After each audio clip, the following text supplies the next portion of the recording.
Hello everyone, my name is Group11. Welcome to our group presentation. Today we will talk about three key organizational behavior issues from the White Goose case study. Sophia's story shows how employees can struggle when an organization's structure and culture do not meet their needs. When identified three main problem: a lack of employee autonomy and decision-making power, a high-pressure work lecture based on fear and presentation, and pro-organizational support for employee well-being. This issue not only made Sophia's job frustrating but also highlights broader challenges that can hurt an organization's success. In this presentation, we will explain this problem and suggest ways to improve workplaces to make them healthier and more productive. Next page. The first issue is the lack of employee autonomy and decision-making power.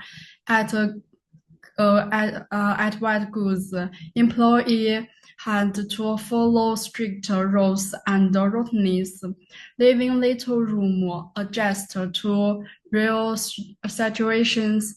Sophia said she was completely locked into workday routines, spending her time filling out checklists and reports.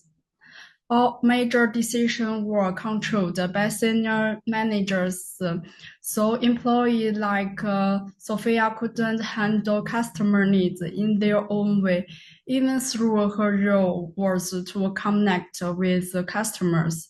She had no freedom to do her job effectively. This system not only made her work less meaningful but also lowered her motivation and job satisfaction. When when experts don't have autonomy, they feel less engaged and productive. Sophia's experience shows how important it is for companies to give employees more decision-making power. This can help them feel valued and contribute more to the organization while growing in these roles. The above is my speech content. Now let's invite the next speaker, Du Cailong. Hello everyone, my name is Du Cailong.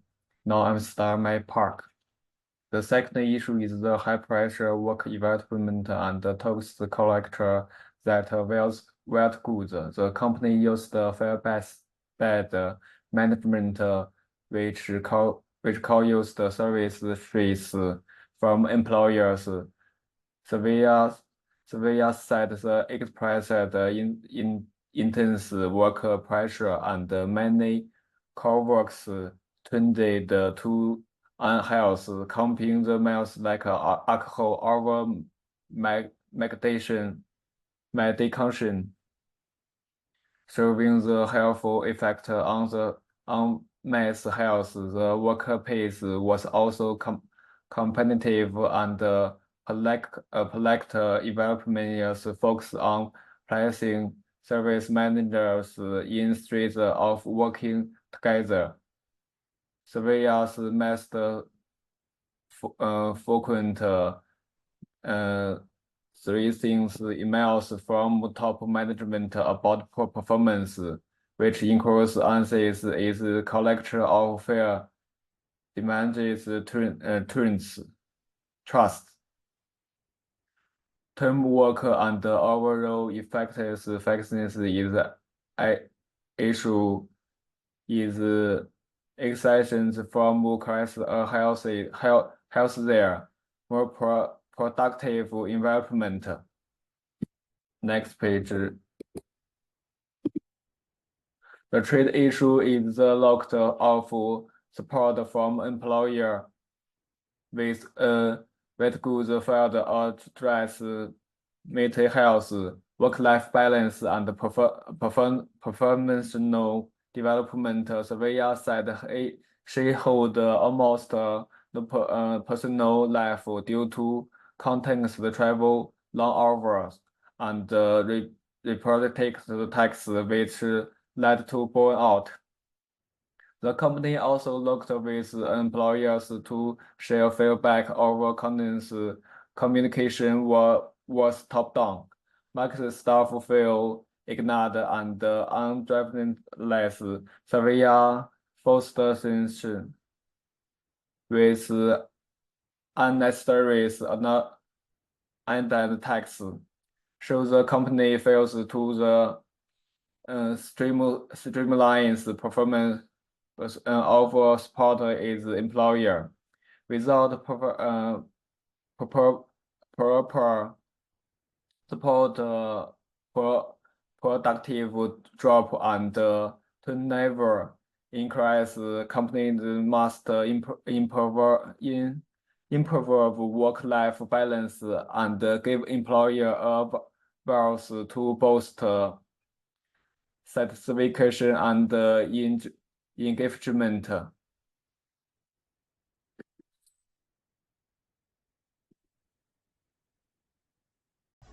Hi, I'm Liu Zhiju, and I will discuss the key issues by the use of contingency theory and Herzberg's two-factor theory. First, the lack of autonomy. White goods has a rigid and centralized structure that limits Sylvia to performing repetitive tasks and strict routines. From the perspective of contingency theory, this reflects a failure to adapt organizational rules to the needs of employees or the specific situation. Adding to this, two-factor theory shows that Sylvia's high salary, a hygiene factor, couldn't make up for the absence of motivators like autonomy and meaningful work. Without these, she felt bored, dissatisfied, and disengaged. Next, white goods fostered a high-stress culture, and this created a toxic environment. The contingence theory shows us their one-size-fits-all approach to policies and leadership failed to adjust to what employees needed for morale and productivity. Besides, Herzberg highlights that intrinsic motivators like recognition and personal growth were absent. Fear and stress replaced the collaboration and trust. It driving dissatisfaction and burnout. Thirdly, the company neglected employee needs. Sylvia faced extensive travel, long hours, and little time for herself, leaving her overworked and isolated.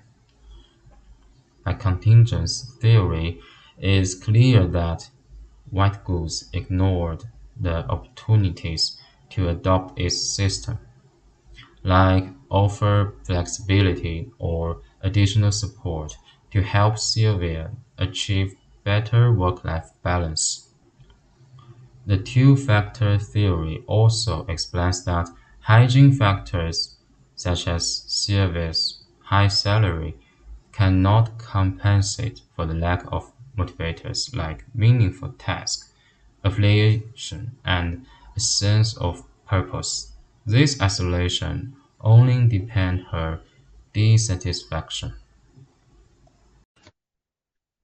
Hello, my name is Wei Cai, and based on the relevant Hersey and Blanchard's situational leadership theory, leaders are able to adjust their leadership style in a timely manner according to the situation of their employees to achieve the best results of implementing impact. Sylvia has no social life and freedom, and the company needs to empower her with a leader who supports her. Applying the leader-member exchange theory as White Goods overly programmed management system prevented Sylvia from reaching out to customers on a regular basis and meeting their needs.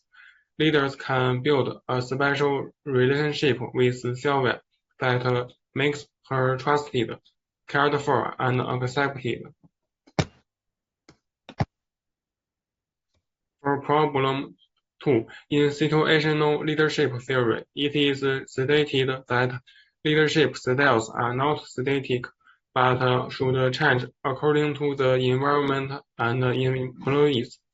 Sylvia is in a situation where she can do but not want to do due to pressure, and White Goose can use a supportive and engaging style to guide her and avoid negative culture.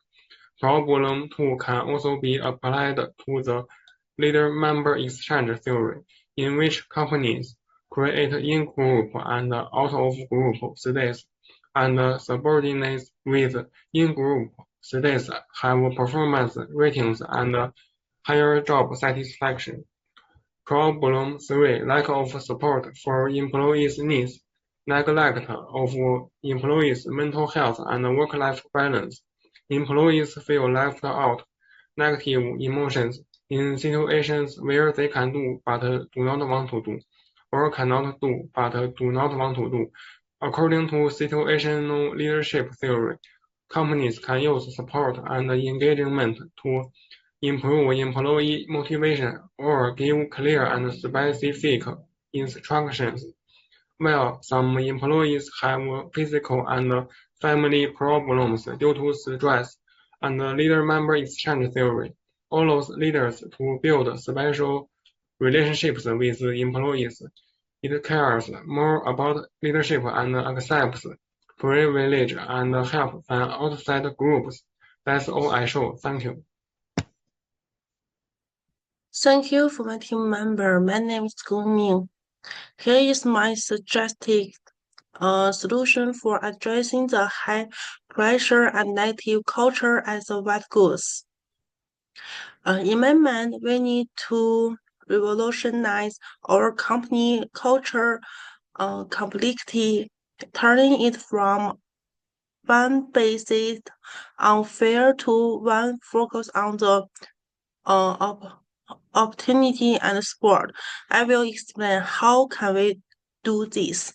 First, we will create a culture transformation teams in the next 3 months. From the teams, all the employees of the company will be served to know about their concerns and challenges. We will then create new performers standards that focus on quality, not just number or deadlines.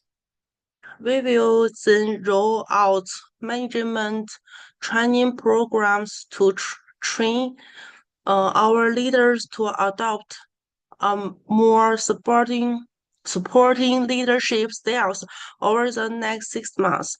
Managers and employees will have regular feedback sessions, maybe monthly check, where both sides can share their thoughts freely. Most importantly, we will simplify our reporting systems, say goodbye to the analysts and use this paperwork.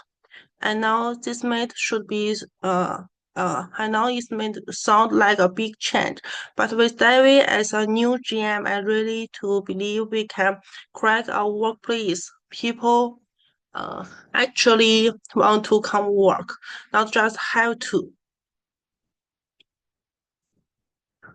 Let's move on to discuss our second big challenges.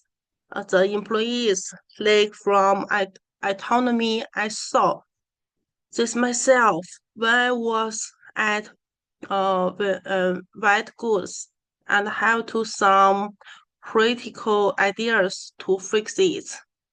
In the first 3 months, we will begin by mapping out all of our current work process. We have to figure out what kinds of sections can be etiquettes.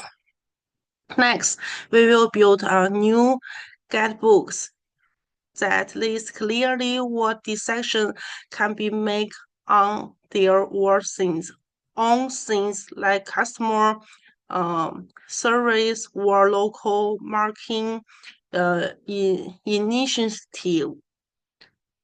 We will test this new system in selected departments during the next 6 months.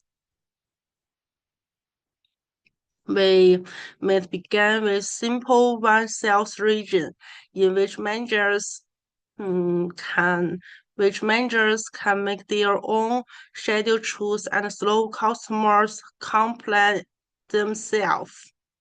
Once we have shown this in our test area, we will do it across the company. Our goal is simple. We want to let our manager actually manages for everyone else. When people have more control over their work, they are more engaged and they perform better. So let me drop this some highlights. Change doesn't happen overnight. We need to take this step by step. We will check every month and quarter how these change are working and adjust our approach if need. This is not a one-shot fix. It's a process that will never end. More importantly, we require strong top management support. I'm confident we have this support with David as our new GM. We can make White Goods a place for people to really love working and to do their best work together. Thank you for listening. That's all.